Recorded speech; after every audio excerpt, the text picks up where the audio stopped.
Kaninang gabi po, inirekomenda ni Health Secretary Enrique Ona na magbakasyon si Pangulong Aquino kahit panandalian lamang para makabawi dahil sa pagkakasakit.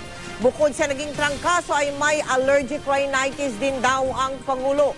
Nilinaw ni Ona na hindi naman seryosong sakit ang dumapo sa Pangulo kamakailan, pero aminado po ang kalihim na nakapagpalala sa kondisyon ni Aquino ang paninigarilyo.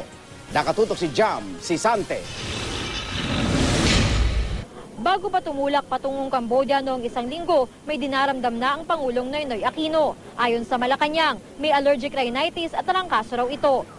Pagdating sa Cambodia para dumalo sa 21st Asian Summit, tila lumala pa ang karamdaman ng Pangulo. Pero paliwanag ni Health Secretary Enrique Ona, wala naman daw dapat ipag-alala dahil hindi seryosong sakit ang dumapos sa Pangulo. He had I suppose, a bad cold. Meron naman siyang known allergy. And so,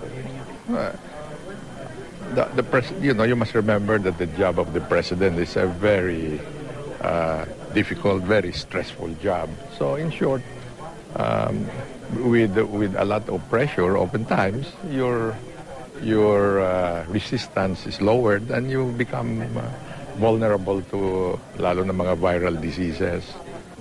Aminado si Ona na kapag palala sa kondisyon ni Aquino ang patuloy nitong paninigarilyo. Pero posible naman daw gumagawa ng paraan ng Pangulo para mabawasan o matigil ang kanyang paninigarilyo. Example resolve. Si President Aquino nakasama po kaya Oh, it can. Yes, it can. I'm sure he knows what to do.